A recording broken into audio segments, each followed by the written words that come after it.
Bien, si vous pouvez prendre vos Bibles avec moi et regarder dans le livre d'Ésaïe, Ésaïe chapitre 13, c'est mon texte pour ce message. Et j'ai intitulé ce message « Le décret de Dieu contre Babylone ». Tout ce chapitre que nous allons regarder ensemble, Dieu voulant, aujourd'hui, concerne une prophétie concernant la destruction ou la ruine de Babylone. Et c'est intéressant que nous avons ici un changement de direction en ce qui concerne la prophétie, parce que jusque-là, Ésaïe était en train de prophétiser concernant le jugement des 10 tribus du Nord et que la Syrie devait être la nation que Dieu allait susciter pour emmener ces 10 tribus en captivité. Mais brusquement, maintenant, nous avons ici dans le chapitre 13 une prophétie contre Babylone. Et cela peut sembler un peu étonnant parce qu'à ce moment-là, Babylone n'était même pas une nation. Pourtant, ici, Dieu commence ici, dans Ésaïe 13, une partie qui se termine jusqu'à Ésaïe 23 et le verset 18, où il prophétise non seulement contre Babylone, mais aussi les autres nations de la terre. Donc, ça commence ici dans le premier verset, oracle, notons, sur Babylone, révélé à Isaïe, fils d'Amoz. Et quand il utilise le mot oracle, c'est en fait un mot qui signifie un fardeau. Tellement était ce fardeau sur le cœur d'Ésaïe qu'il ne pouvait que prononcer ou bien annoncer ce que le Seigneur a révélé à lui. Et dans les prophètes, un fardeau est une image lourde. Et donc, quand on considère surtout la révélation de Dieu en ce qui concerne sa parole, nous savons que tous ceux qui doivent prêcher sa parole, ce message pèse lourdement sur leur cœur.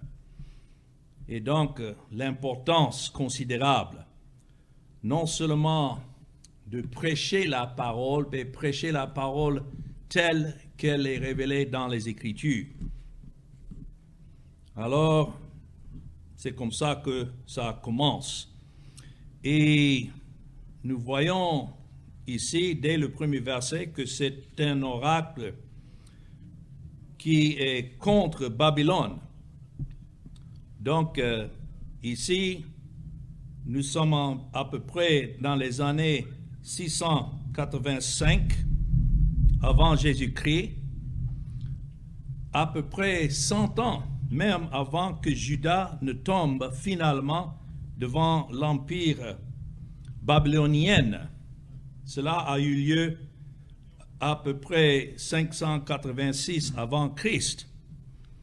Alors, au même moment de cette prophétie, Babylone n'était pas encore une nation importante et la Syrie était encore en domination en termes de statut. Pourtant, nous voyons que c'est l'Éternel lui-même. Il connaît la fin de toutes choses parce que c'est lui qui ordonne toutes choses. Et c'est pourquoi j'ai intitulé cette étude le décret de Dieu contre Babylone. Le mot décret signifie une décision qui a été prise par une autorité et c'est en telle sorte qu'on ne peut même pas revenir en arrière sur la décision. Donc, une décision irréversible. Et voilà comment Dieu se révèle dans les Écritures. Lorsqu'il prononce un décret, nous savons que ce décret se passera exactement comme il a annoncé.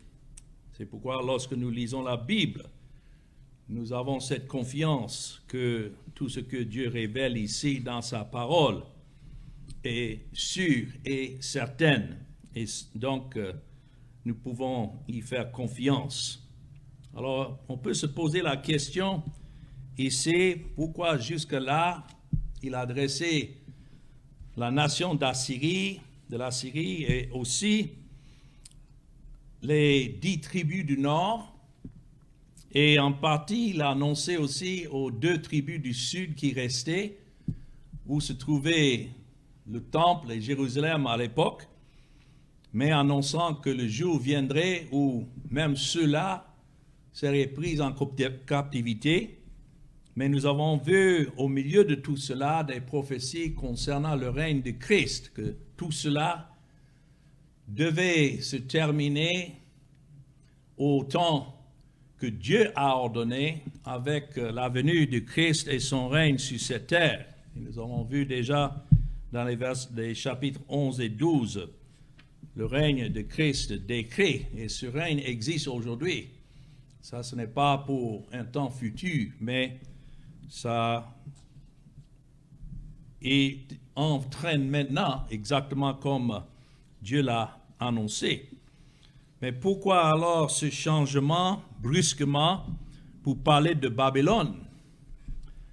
Nous pouvons dire par ceci que, comme je disais, Dieu est en train d'établir son autorité sur toute la terre. Tel est le Dieu de la Bible. Il n'est pas simplement un Dieu d'une petite race de Juifs, mais il est le Dieu qui règne sur toute la terre. Et donc, comme dans toute la Bible, son but, c'est de se manifester comme le seul juge, le seul roi de toute la terre. Tel est le Dieu que le monde ignore aujourd'hui et ne connaît pas. Et donc, Dieu est en train de montrer qu'à travers l'histoire, tout ce qui s'est passé exactement comme il l'a ordonné. Aussi, dans les écoles, l'histoire qu'on enseigne à nos enfants pouvait être enseignée de cette perspective du Dieu de la Bible, parce que la Bible est un Dieu d'histoire.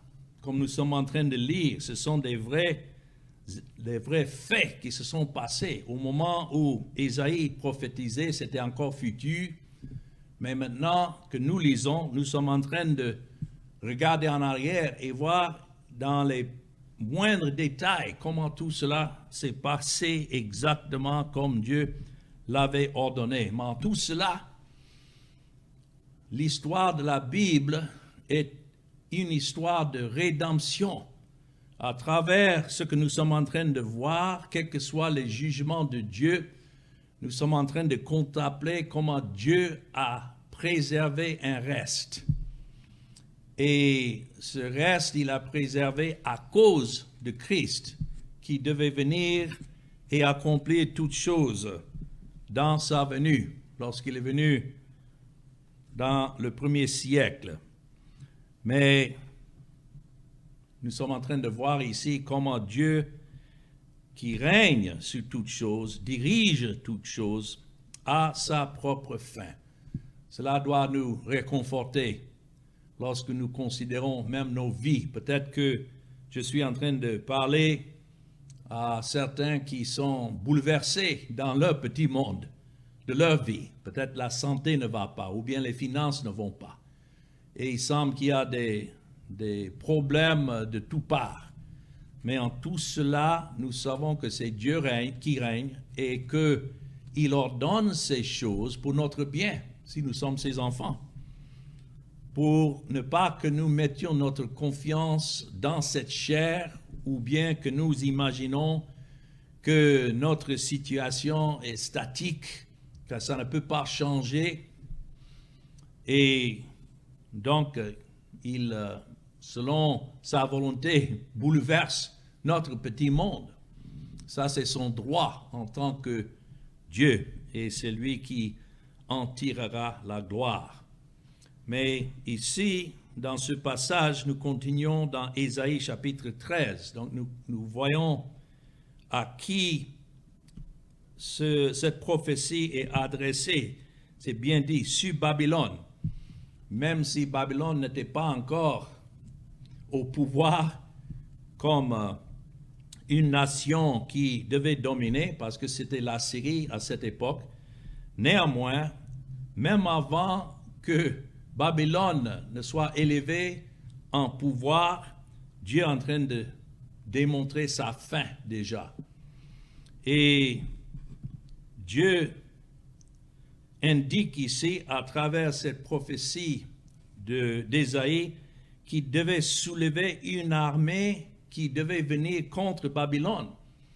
Exactement comme il a suscité Babylone pour aller contre la Syrie, il devait avoir encore une armée qui devait renverser l'empire babylonien. Et nous savons que dans le cours de l'histoire, cela s'agissait des Mèdes et des Perses qui sont mentionnés un peu plus tard dans ce chapitre. Mais ça nous montre que ce soit des nations qui sont soulevées et d'autres abattues, c'est l'Éternel des armées qui agit en tant que commandant sur toutes ces armées. C'est pourquoi il dit à Ésaïe ici, dans le verset 2 jusqu'au verset 8, sur une montagne nue, dressez une bannière, élevez la voix vers eux, faites des signes avec la main et qu'ils franchissent les portes des tyrans. Quand il dit à Ésaïe de monter sur une montagne nue et dresser une bannière et faire des signes avec sa main, c'est comme il est en train de dire à ses armées maintenant de venir. La porte est ouverte. Et à eux d'entrer maintenant pour accomplir la destruction contre Babylone que Dieu a ordonné. Il dit, j'ai donné des ordres. Et ici, c'est Dieu qui parle à travers Ésaïe. À ma sainte milice. Notons bien comment il parle de ces hommes et de ces armées. J'ai appelé les héros de ma colère, ceux qui se réjouissent de ma grandeur. Rappelons-nous que la nation des Mèdes et des Perses était aussi idolâtre que la nation de Babylone ou bien de la Syrie. Mais Dieu les appelle ici ceux de sa sainte milice. Et ces héros de quoi? De sa colère. Voilà comment Dieu agit, prenant une nation idolâtre pour détruire une autre nation idolâtre. Tout cela, il fait selon sa volonté. Et c'est écrit, ceux qui se réjouissent de ma grandeur. On entend une rumeur sur les montagnes comme celle d'un peuple nombreux. Quand on parle d'une nation, on parle des armées, on parle d'un peuple nombreux. On entend, c'est écrit, verset 4, un tumulte de royaumes, de nations rassemblées. Et notons, l'Éternel des armées passe en revue l'armée qui va combattre. Le voilà en tant que commandant en chef. Et imaginons un commandant des armées qui passe en revue ses troupes, ses soldats. C'est de cette manière que Dieu décrit ce qui se passe ici. Ils viennent d'un pays lointain. Et lorsqu'on parle du pays des Mèdes et des Perses, cela est le pays d'Iran aujourd'hui. Même jusqu'à aujourd'hui, Babylone représentait à l'époque le pays qu'on connaît comme Irak, et puis les Mèdes et les Perses qui devaient combattre contre Babylone et faire tomber le pays de Babylone, c'était les Perses, les Mèdes qui représentent Iran. Et nous savons dans le livre de Daniel que cela s'est effectivement passé. C'est comme ça que Babylone est tombée dans une seule nuit. Et Cyrus, qui était le roi des Mèdes et des Perses que le Seigneur a suscité, Darius, c'était à travers ces rois païens que Dieu a donné le décret encore pour Israël de rentrer encore à Jérusalem et rebâtir le temple et la ville après 70 ans de captivité. Donc, c'est ce temps-là que Ésaïe ici, quoique Ésaïe lui-même était déjà mort lorsque tout cela s'est passé, et nous savons que cette histoire s'est déroulée quelques 200 ans après qu'Ésaïe l'avait prophétisé. Imaginons, 200 ans avant le fait, pourtant, quand c'est arrivé exactement comme c'est décrit ici. Tel est le décret de l'Éternel, telle est sa parole. Et nous ne devons jamais demander si les choses vont se réaliser comme décrites ici dans les Écritures, parce que c'est la parole de Dieu. Quand Dieu prononce ses jugements seront exécutés exactement comme Dieu l'a déjà ordonné. Il y en a aujourd'hui qui prennent ces paroles à la légère et ils ne s'imaginent pas qu'il y aura un jour un jugement où Dieu va condamner tous ceux pour qui Christ n'est pas mort. C'est un jugement réel, une séparation éternelle devant Dieu. Mais nous pouvons aussi faire confiance de savoir que, comme Dieu l'a décrété, tous ceux qu'il a choisis, ce reste qu'il a ordonné au salut et pour qui Christ est venu dans ce monde, chacun sera sauvé selon le décret de Dieu. Mais voilà, nous avons Dieu en train de donner cette prophétie à travers Ésaïe. Et nous continuons dans le verset 5. Ils viennent d'un pays lointain, de l'extrémité des cieux, et notons, l'Éternel et les instruments de sa colère vont détruire toute la contrée. Gémissez, car le jour de l'Éternel est proche. Il vient comme un ravage, notons, du Tout-Puissant. C'est vrai que l'instrument était les Mèdes et les Perses sous la direction de Cyrus, le général, qui a mené la campagne contre Babylone. Mais ici, c'est écrit, il vient comme un ravage de qui? Du Tout-Puissant. C'est ce que nous pouvons dire même de nos jours, lorsque nous voyons des ravages, des nations qui font combat l'une contre l'autre. Mais c'est Dieu qui dirige et qui mène dans tous les détails ces ravages. Alors, verset 7, c'est pourquoi toutes les mains s'affaiblissent. L'homme est orgueilleux quand tout va bien et il semble invincible. Mais lorsque Dieu se sert de ses décrets pour accomplir la destruction, oh, combien toutes les mains s'affaiblissent. Et je dois dire même, ça va être comme ça lorsque beaucoup aujourd'hui prétendent pouvoir se tenir devant Dieu un jour et croire que l'œuvre de leurs mains sera acceptée devant un Dieu saint.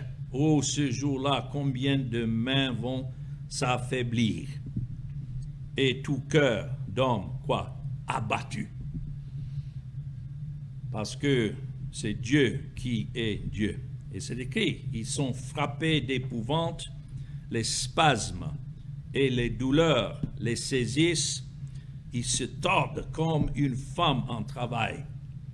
Quel mot poétique ici pour décrire lorsque Dieu agit en colère contre un peuple, il n'y a pas de repos. Ils se regardent les uns les autres avec stupeur. Ils se regardent. L'homme qui met sa confiance dans l'homme, mais à ce moment-là, il n'y a aucun homme qui peut délivrer. Et c'est écrit, leurs visages sont enflammés. Alors voilà comment Dieu décrit cette nation qui devait susciter pour aller combattre l'empire babylonien. Et comme je disais, cela a été prophétisé des décennies avant même que Babylone ne soit une superpuissance. Nous ne savons pas combien de temps reste avant que Christ ne revienne. Nous savons que c'est Dieu seul qui a ordonné ce temps, mais nous avons dans le monde aujourd'hui des pays qui se considèrent comme des pays superpuissants. Mais il peut que le jour vienne où même ces pays-là ne soient rien, soient réduits à néant selon le décret de Dieu. Et nous savons qu'à la fin, en fin de compte, toute nation sera réduite à néant. Et tel était le cas lorsque Babylone est tombée soudainement par une attaque intelligente et surprise de Cyrus. Les citoyens de la ville de Babylone étaient complètement bouleversés, choqués. Et si vous voulez, et vous avez le temps, vous pouvez lire dans Daniel 5, le livre de Daniel, parce que Daniel a vécu ces moments. Il était parmi ceux, lorsque Babylone est venu détruire Jérusalem, il était préservé, emmené en captivité, mais pendant qu'il était en captivité, lorsqu'il lisait ses prophéties, et surtout les prophéties de Jérémie, il a compris que le temps était proche, même de son jour, pour ces choses de se réaliser. Et effectivement, c'est écrit lorsqu'il était en train de s'adresser à Dieu dans la prière, avant même qu'il n'a pu prier, Dieu a envoyé maintenant un messager pour lui annoncer la suite de ce qui devait se passer. Mais ça nous donne ici, comme je disais, une image de la grandeur de Dieu dans sa fureur et sa colère. Et dans les versets 9 à 16 d'Ésaïe 13, c'est là que nous voyons ces terreurs du jugement sur Babylone. C'est écrit, voici le jour de l'Éternel arrive, jour quoi? Cruel, jour de colère et d'ardente fureur. Il y en a qui veulent appliquer cela au jugement futur du monde, et nous savons que oui, ce jour-là sera un jour cruel et jour de colère qui va complètement renverser ce monde tel que nous le connaissons. Et la colère de Dieu représentée par cette ardente fureur, sa justice, c'est vrai. Mais dans ce contexte, ici, dans Ésaïe 13, il s'agit toujours de cette même prophétie concernant Babylone, le jour de l'Éternel qui devait venir. Ésaïe est en train de parler de ce jour du jugement de Babylone. Nous savons, si vous regardez dans Apocalypse chapitre 18, à la fin, Babylone était déjà détruite, mais ici dans Apocalypse chapitre 18, c'est donné comme une représentation de toute fausse religion et de tous ceux qui suivent la fausse religion. Le jour viendra où Dieu renversera toute fausse religion, comme ici dans Apocalypse 18. C'est écrit, après cela, je vis descendre du ciel un autre ange qui avait une grande autorité. Et la terre fut éclairée de sa gloire. Il cria d'une voix forte, disant, elle est tombée, Babylone la grande. Elle est devenue une habitation de démons, un repère de tout esprit impur, un repère de tout oiseau impur et odieux. Parce que toutes les nations ont bu du vin de la fureur de son impudicité, et que les rois de la terre se sont livrés avec elle à l'impudicité, et que les marchands de la terre se sont enrichis par la puissance de son luxe. Voilà, ça prend cette prophétie dans Apocalypse 18, ça prend ces mêmes paroles de l'histoire. Et c'est pourquoi de nos jours, quand nous comprenons, constatons combien de religions sont représentées dans cette Babylone, ce sont des organisations qui sont fondées sur des hommes et les œuvres, et non pas sur Christ et son œuvre. Mais la prophétie est claire, la colère de Dieu demeure sur eux. Mais revenant dans Ésaïe 13 et le verset 9, cette expression, le jour de l'Éternel, est très importante parce que c'est utilisé quelques 26 fois dans la Bible. Et donc ça ne parle pas d'un seul jour de jugement, mais plutôt de la saison de jugement lorsque l'Éternel remet les choses en ordre. Et cela se passe souvent à travers l'histoire. Quand nous regardons en arrière, les nations qui étaient une fois élevées maintenant ne sont plus. Pensons même à l'Empire romain aujourd'hui. Qui pense à l'Italie comme étant un super puissant, comme ça a été dans les jours? Ou bien Babylone, qui pense à Irak comme étant un super puissant? Non. Ou bien Iran. Ce sont des pays qui existent encore et de temps en temps menacent, mais ce sont des pays où, dans leur histoire, quoi qu'ils étaient pour un certain temps au pouvoir, maintenant ne sont plus. Et la même chose peut arriver en ce qui concerne les États-Unis. Tout le monde parle des États-Unis comme un super puissant.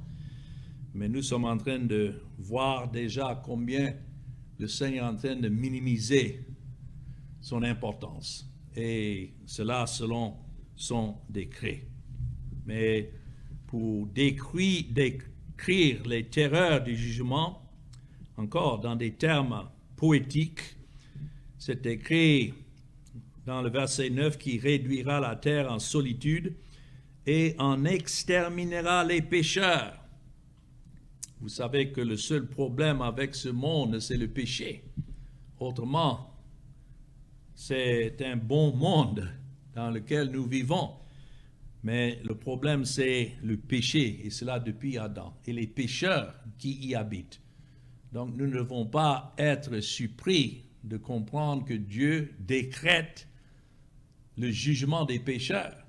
Il y en a qui veulent nous faire croire que non, si Dieu décrète, c'est le salut des pécheurs, mais non pas le jugement, non.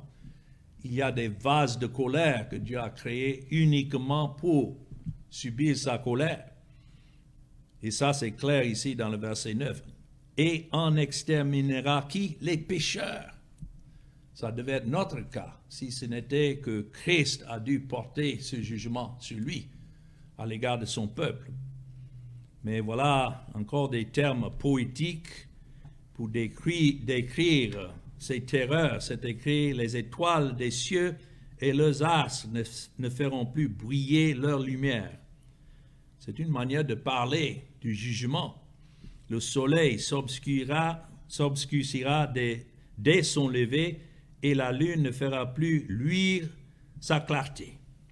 Je punirai le monde pour sa malice et les méchants pour leurs iniquités.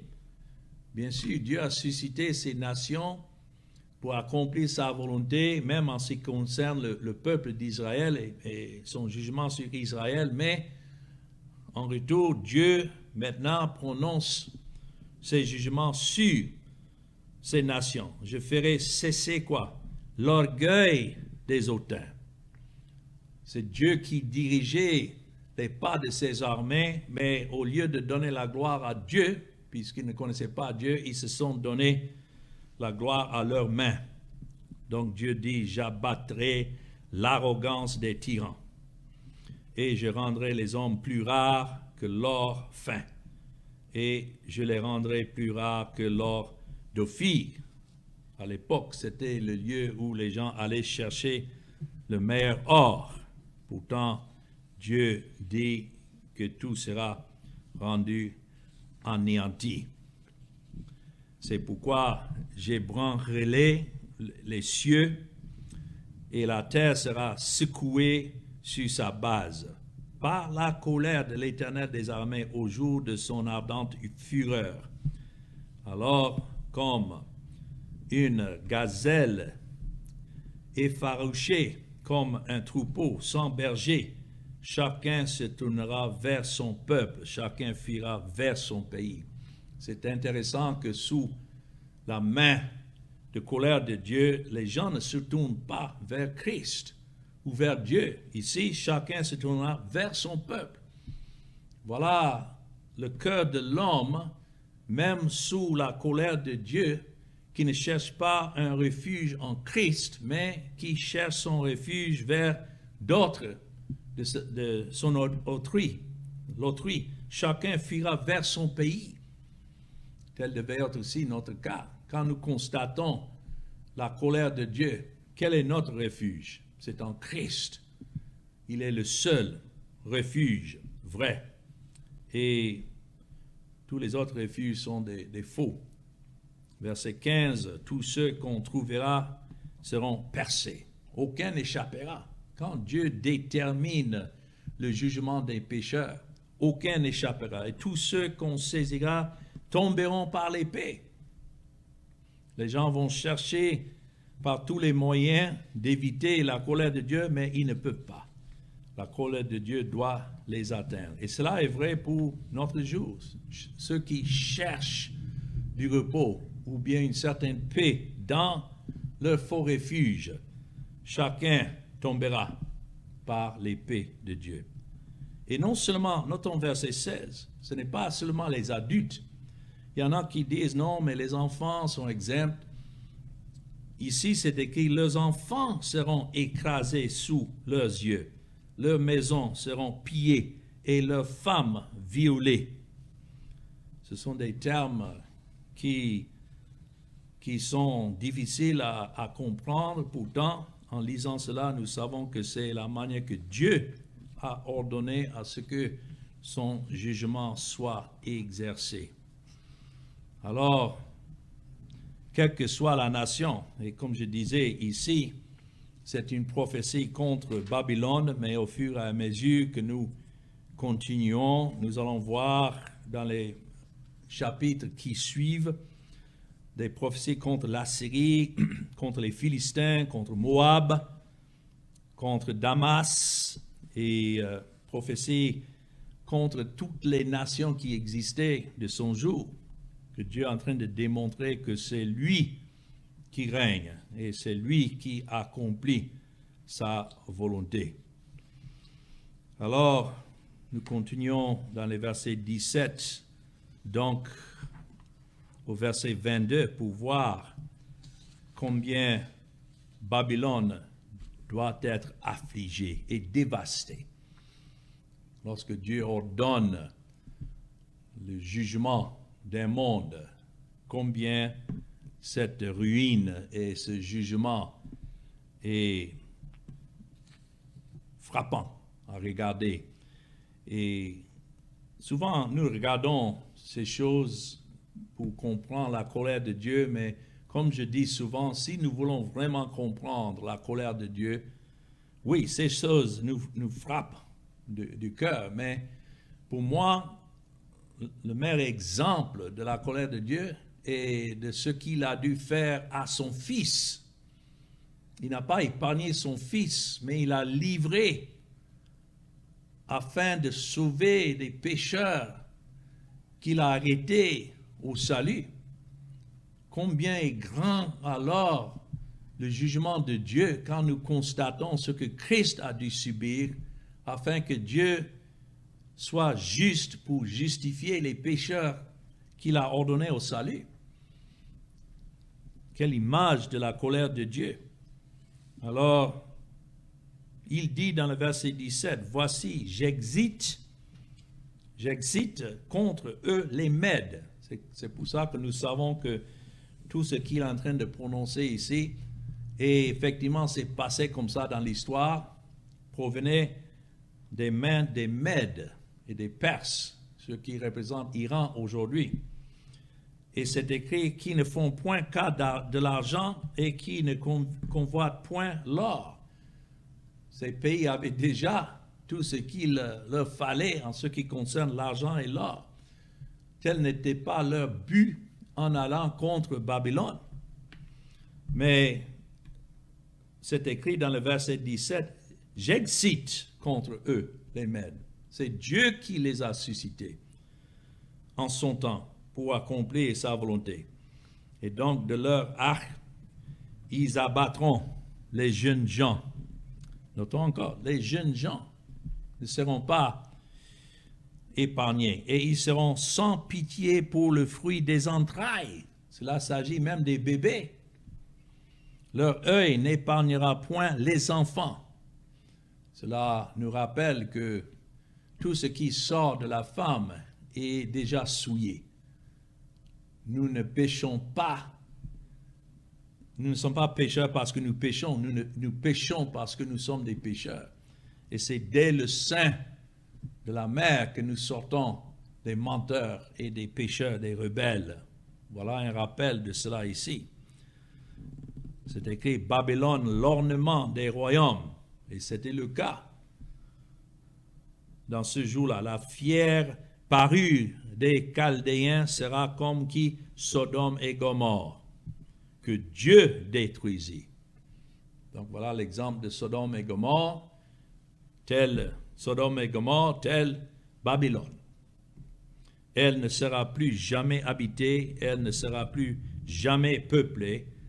L'Arabe ne dressera point sa tente, et les bergers ne parqueront point leur troupeau. C'est intéressant quand ça dit l'Arabe n'y dressera point sa tente. Il y avait un temps où Babylone représentait toutes ces nations arabes que nous connaissons aujourd'hui, mais aujourd'hui, il n'y a que de conflits entre eux. Il n'y a pas une seule nation arabe qui réside là, en ce que nous connaissons comme Irak. C'est pourquoi il y a cette guerre civile aujourd'hui. Différentes factions, ce sont des gens de la même origine, mais qui combattent les uns contre les autres. Et Dieu a annoncé à ce que ça soit ainsi. Les bergers ne parqueront point leurs troupeaux. Au moment du jugement, quoique c'était l'ornement des royaumes, à un certain temps, maintenant, verset 21 dit, les animaux du désert y prendront leur gîte. Les hiboux rempliront ces maisons. Les autruches en feront leur demeure, et les boucs y sauteront. Les chacals hurleront dans ces palais, et les chiens sauvages dans ces maisons de plaisance. Son temps est près d'arriver, et ses jours ne se prolongeront pas. L'image que nous voyons là, c'est que Dieu a détruit les pécheurs, et à la place, a envoyé ces animaux aller habiter la partie où auparavant il y avait des hommes. Quelle dévastation et quelle affliction que Dieu a ordonnée sur le pays de Babylone. Lorsque Cyrus a enfin conquis Babylone, il n'a pas dévasté la ville. Les murs ont été laissés debout jusqu'à 518 ans avant Jésus-Christ. Et donc, l'accomplissement de cette prophétie a eu lieu au fur et à mesure que le temps passait. La désolation générale ne s'est pas installée que jusqu'au IIIe siècle avant Jésus-Christ, donc 200 ans plus tard. Babylone était progressivement tombée en décadence et la prophétie d'Isaïe alors s'est accomplie. Babylone s'est complètement dépeuplée au moment de la conquête musulmane au 7e siècle après Jésus-Christ. Et à ce jour, elle est déserte. Donc ça a pris du temps pour la réalisation complète de cette prophétie, mais néanmoins tout s'est passé exactement comme Dieu l'avait ordonné. Et c'est pourquoi nous pouvons croire que le jugement à la fin des temps, nous ne savons pas quand cela doit arriver, nous savons seulement que cela est ordonné. Mais jusque-là, le temps continue. Et il y a des pécheurs que Dieu a ordonnés à la condamnation. Et il y a aussi des pécheurs qu'il a ordonnés au salut. Et jusqu'à ce que ce nombre soit complet, les deux côtés, aucun ne manquera de ce que Dieu lui-même a décrété. Certains pour le salut, d'autres pour la condamnation. Si on se demande, mais pourquoi le temps continue tel que nous vivons, c'est parce que le moment n'est pas encore arrivé. Quoi que nous soyons, nous voyons, observons la dévastation de beaucoup de pays. En tout cela, c'est Dieu qui règne. Et donc, un commentateur biblique ancien a appliqué cette vérité d'Ésaïe 13 de cette manière. Il a dit, chaque fois donc que nous verrons la destruction des villes aujourd'hui, les calamités des nations, le renversement des royaumes, rappelons-nous ces prédictions que nous voyons ici afin que nous soyons humiliés sous les châtiments de Dieu et que nous apprenons à recueillir la sagesse de l'affliction des autres et que dans ces moments notre regard soit tourné vers Christ qui est le seul refuge et qui a porté le jugement de son peuple, la colère de Dieu qui est tombée sur lui que de tomber sur un peuple qui ne mérite que ces jugements tels que nous sommes. Mais si nous sommes sauvés, toute la gloire lui revient. Alors que le nom de notre Seigneur Jésus-Christ soit glorifié en tout cela. Amen.